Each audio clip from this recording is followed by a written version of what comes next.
출애굽기 32장 7절에서 14절 말씀까지 모세의 기도에 대해서 보도록 하겠습니다.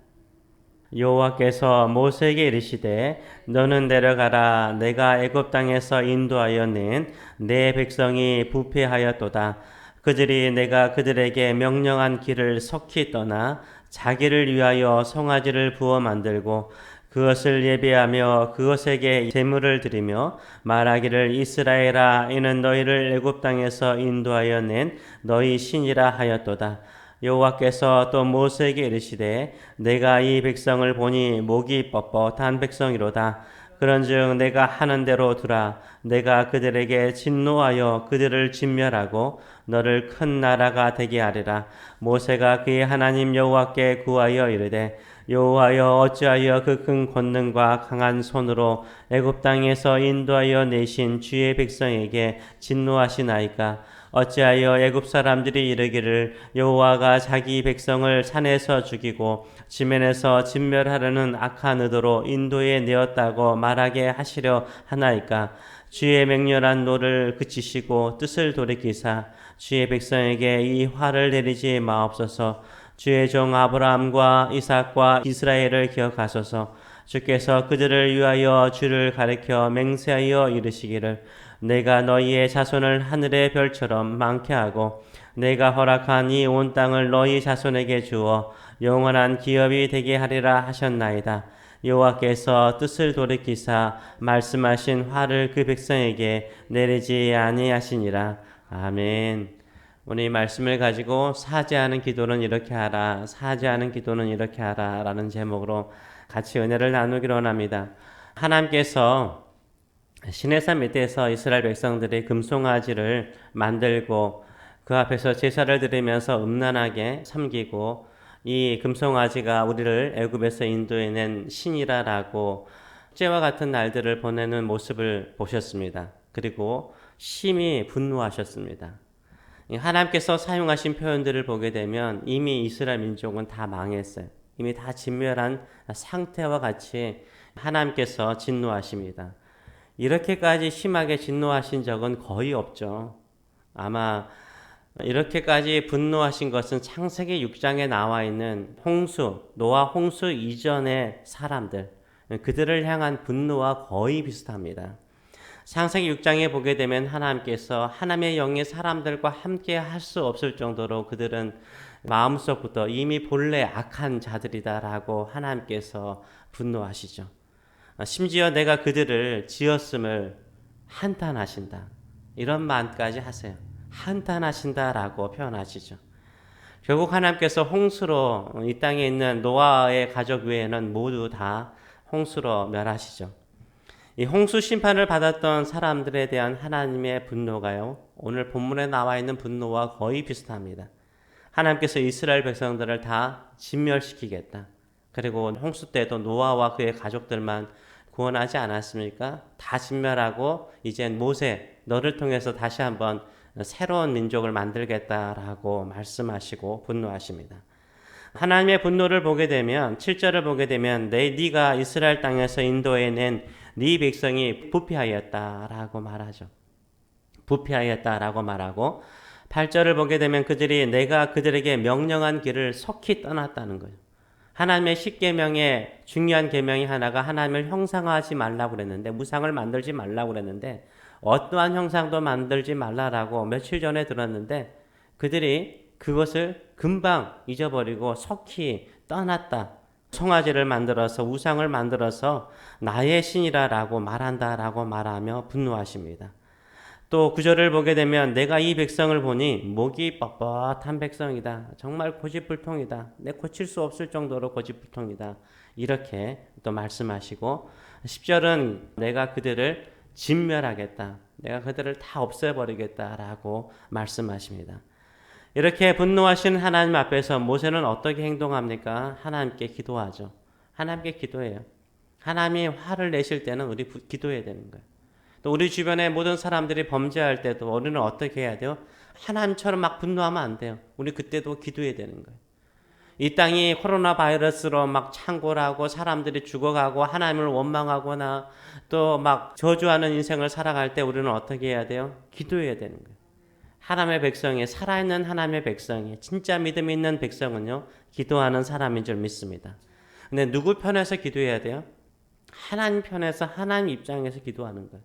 이 모세는요, 이스라엘 백성들의 입장에서 변명하지 않아요. 우리가 인간의 입장에 쓰게 되면 끊임없이 하나님을 향하여서 변명하려고 그래요.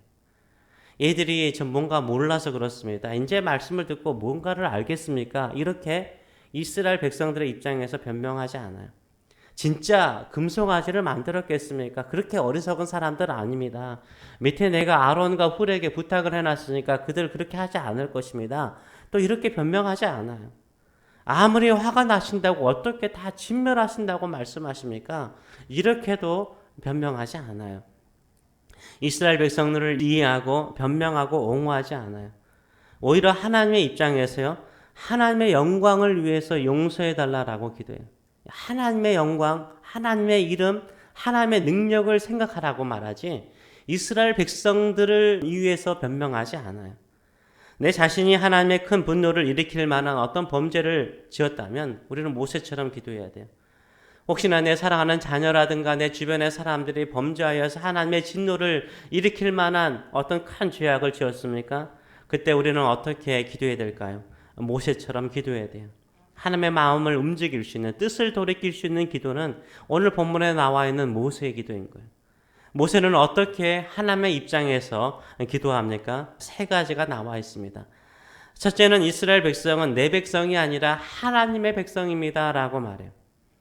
이스라엘 백성은 내 백성이 아니라 하나님의 백성입니다 라고 말해요. 7절을 보게 되면 분노하신 하나님께서 이스라엘 백성을 어떻게 표현하세요? 네가 애굽 땅에서 인도해낸 네 백성이 부패하였다라고 말해요. 네가 누구예요? 모세죠. 모세, 네가 애굽 땅에서 인도하여 낸 누구 백성? 네 백성. 모세, 네 백성이 부패했다라고 말씀하고 있어요. 화가 나신 거예요. 부모된 우리도요, 얘가 진짜 부모를 화내게 했어요. 그러면 뭐라고 말씀하세요, 여러분? 너 내 자식 아니야. 아니야? 그 말인 거예요, 지금. 너 내 자식 아니야. 이렇게 표현을 하고 있는 거예요. 지금 하나님께서 너 내 자식 아니야. 이렇게 사용을 하고 있는 것입니다. 이때 모세가요, 이 말을 듣고 하나님 왜 그러세요? 하나님 왜 그러세요? 이렇게 말하지 않아요. 11절을 보게 되면 이렇게 기도하죠. 모세가 그의 하나님 여호와께, 누구의 하나님 여호와께요? 그의 하나님. 모세의 하나님, 모세가 섬기는 하나님, 모세가 믿는 하나님, 모세가 섬기는 하나님 여호와께 구하여 이르되 여호와여 어찌하여 그 큰 권능과 강한 손으로 애굽 땅에서 인도해 내신 누구 백성이요? 주의 백성. 내 백성 아닙니다. 하나님의 백성이에요. 주께서 큰 권능과 능력으로 인도하시고 구원하신 하나님의 백성입니다라고 고백을 하고 있어요. 이스라엘 백성들이 아무리 부패하고 타락해도 하나님의 마음이 아프시더라도요, 하나님의 마음이 찢어지시 아프시더라도요, 하나님의 백성입니다. 하나님의 크신 권능으로 구원하신 하나님의 것입니다. 하나님의 큰 권능과 강한 손으로 구원하신 백성을 버리실 수는 없지 않습니까? 엄마가 화가 나서 너 내 자식 아니야. 당장 집에서 나가. 이때 집에서 나가면 그 자식 어떻게 돼요? 그렇죠? 안 나가야죠. 나가면 안 돼요. 오히려 엄마 치맛자락 붙잡고 엄마 잘못했습니다. 그래도 엄마는 내 엄마요. 이렇게 붙들고 나가는 자식이 참된 자식인 거죠. 이렇게 모세가 지금 하나님께 기도하고 있는 거예요. 우리가 살다 보면 실수할 수 있고 범죄할 수 있습니다. 하나님의 마음을 아프게 할 수 있는 거죠. 이때 하나님께 용서를 구하면서 나와야 될 우리의 마음의 자세는 어떤 마음일까요? 저는 하나님의 것입니다. 제 생명도 하나님의 것입니다. 제 자녀도 하나님의 것입니다. 제 재물도 하나님의 것입니다. 예수님의 보혈로 구원받은 하나님의 것입니다. 저를 용서하여 주시옵소서. 이렇게 용서를 구하고 죽게 나가시는 저와 여러분 되시길 축원합니다. 하나님은 하나님의 것을, 하나님의 백성을 함부로 버리지 않으세요. 내가 하나님의 백성인 것을, 내 자녀가 하나님의 백성인 것을 고백하고 나가시는 저와 여러분 되시길 축원합니다. 둘째로는 하나님의 영광과 이름을 위해서 용서를 구해야 됩니다. 내 입장이 아니라 하나님의 영광, 하나님의 이름을 위해서 우리가 용서를 구해야 되는 거예요. 12절의 말씀을 보게 되면 어찌하여 애굽 사람들이 이르기를 여호와가 자기 백성을 산에서 죽이고 지면에서 침멸하려는 악한 의도로 인도해 내었다라고 말하게 하려 하나이까. 주의 맹렬한 노를 그치시고 뜻을 돌이키사 주의 백성에게 이 화를 내리지 마옵소서라고 기도를 하고 있어요. 이스라엘 민족의 원수는 누구였어요? 400년 동안 이스라엘을 괴롭혔던 애굽 사람들이잖아요. 애굽 사람들을 언급하고 있는 거예요.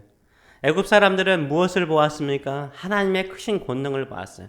10가지 재앙을 보았고 또 홍해의 물을 통해서 자신들의 최정예 마병과 병거들을 진멸시키시는 하나님의 권능을 그들이 경험하고 보았습니다.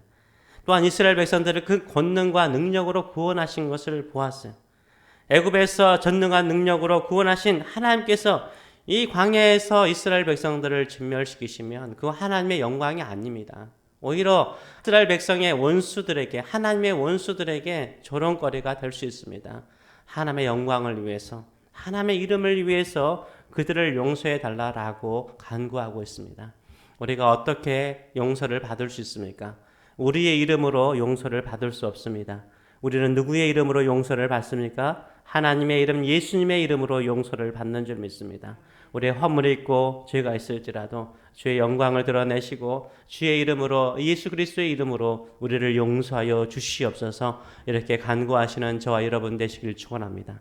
그러면 하나님께서 하나님의 영광을 위해서, 하나님의 이름을 위해서 우리를 회복시켜 주실 줄 믿습니다. 세 번째로는 무엇을 간구합니까? 하나님의 언약을 위해서, 하나님의 언약을 위해서 용서해 달라라고 기도하고 있습니다. 13절의 말씀을 보게 되면 주의 종 아브람이라고 말해요. 주의 종 아브람과 이삭과 이스라엘을 기억하소서. 주께서 그들을 위하여 주를 가리켜 맹세하여, 주님을 가리켜 주께서 맹세하셨다는 거예요. 주를 가리켜 맹세하여 이르기를 내가 너희의 자손을 하늘의 별처럼 많게 하고 내가 허락한 이 온 땅을 너희 자손에게 주어 영원한 기업이 되게 하리라 하셨나이다 라고 말하고 있어요.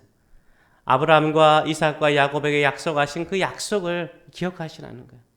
하나님은 한 번 약속하시면 그 약속 영원히 이루지 않습니까? 그 약속을 바꾸지 마시고 그 약속을 이루어 주시옵소서. 한 번 하신 그 약속을 이루신 하나님의 그 약속을 이루어 주시옵소서. 간구하시는 저와 여러분 되시길 축원합니다. 우리는 기도할 때마다 하나님의 약속을 붙잡아야 돼요. 용서를 구할 때마다 하나님의 약속을 붙들고 기도하셔야 돼요. 하나님, 회개하는 자에게 용서를 주신다고 약속하셨고 예수 그리스도의 이름을 부르는 자에게 구원을 주신다고 약속하셨사오니 오늘 또 예수 그리스도의 이름을 붙들고 회개하며 주께 나아가오니 주의 영광과 주의 이름을 위해서 회복시켜 주시고 주의 약속을 이루어 주시옵소서. 이런 마음을 가지고 기도하시는 저와 여러분 되시길 축원합니다. 이 세 가지는요, 사죄를 위해서 기도하는 것뿐만 아니라 우리가 기도를 속히 응답받을 때도요, 이 기도가 필요해요. 하나님, 저는 하나님의 백성이요 하나님의 자녀입니다. 자녀가 아버지께 간구합니다. 하나님, 내가 하나님의 영광을 위해서, 이 시편도 그런 내용 많이 나오고 잠언도 그런 내용 많이 나오잖아요. 내가 너무 가난하여서 하나님께 범죄할까? 내가 너무 부하여서 하나님의 이름을 잊어버릴까? 이런 기도들이 많잖아요. 하나님의 영광을 위해서 나를 회복시켜 주시고 주의 이름을 위해서 나를 회복시켜 주시고 나에게 약속하지 않았습니까? 하나님 나에게 약속하지 않았습니까? 각자 개인별로 받은 약속의 말씀들이 다 있잖아요. 그 약속을 붙들고 그 약속을 이루어 주시옵소서. 혹시나 내가 범죄하고 실수하고 믿음이 없어 쓰러질 때에도 하나님 저의 연약함을 기억하시고 저를 불쌍히 여기셔서 그 약속을 이루어 주시옵소서. 이렇게 기도하시는 저와 여러분 되시길 축원합니다. 그러면 하나님께서 우리의 모든 죄를 용서하실 뿐만 아니라 주의 영광을 위해서 우리를 회복시켜 주시고 축복하여 주실 줄 믿습니다. 이 믿음을 가지고 살아가시는 저와 여러분 되시길 축원합니다. 기도하겠습니다. 살아계신 하나님 아버지, 하나님께서 아무리 분노하시더라도 화를 내시더라도 우리가 하나님의 곁을 떠나갈 수 없습니다. 하나님의 은혜의 옷자락을 놓을 수가 없습니다. 우리는 하나님의 것입니다. 우리의 모든 것은 다 하나님의 것입니다. 나는 하나님의 화를 내시더라도 한탄하시더라도 우리는 하나님의 자녀입니다. 우리의 죄를 용서하시고 하나님의 약속을 기억하시고 하나님의 이름을 기억하시고 예수 그리스도 우리를 위해서 십자가에 주신 예수님의 보혈을 기억하시고 우리의 죄를 사하실 뿐만 아니라 주의 약속을 이루어 주시옵소서. 주의 약속을 이루어 주시옵소서. 우리와 우리의 후손들을 통해서 예수 그리스도의 복음을 증거하고 천하 만민들에게 생명을 주는 하나님의 나라를 증거하는 저희와 저희의 자녀들 될 수 있도록 복되게 하여 주시옵소서. 그 약속을 이루어 주시옵소서. 감사드리며 예수님의 이름으로 기도하옵나이다. 아멘.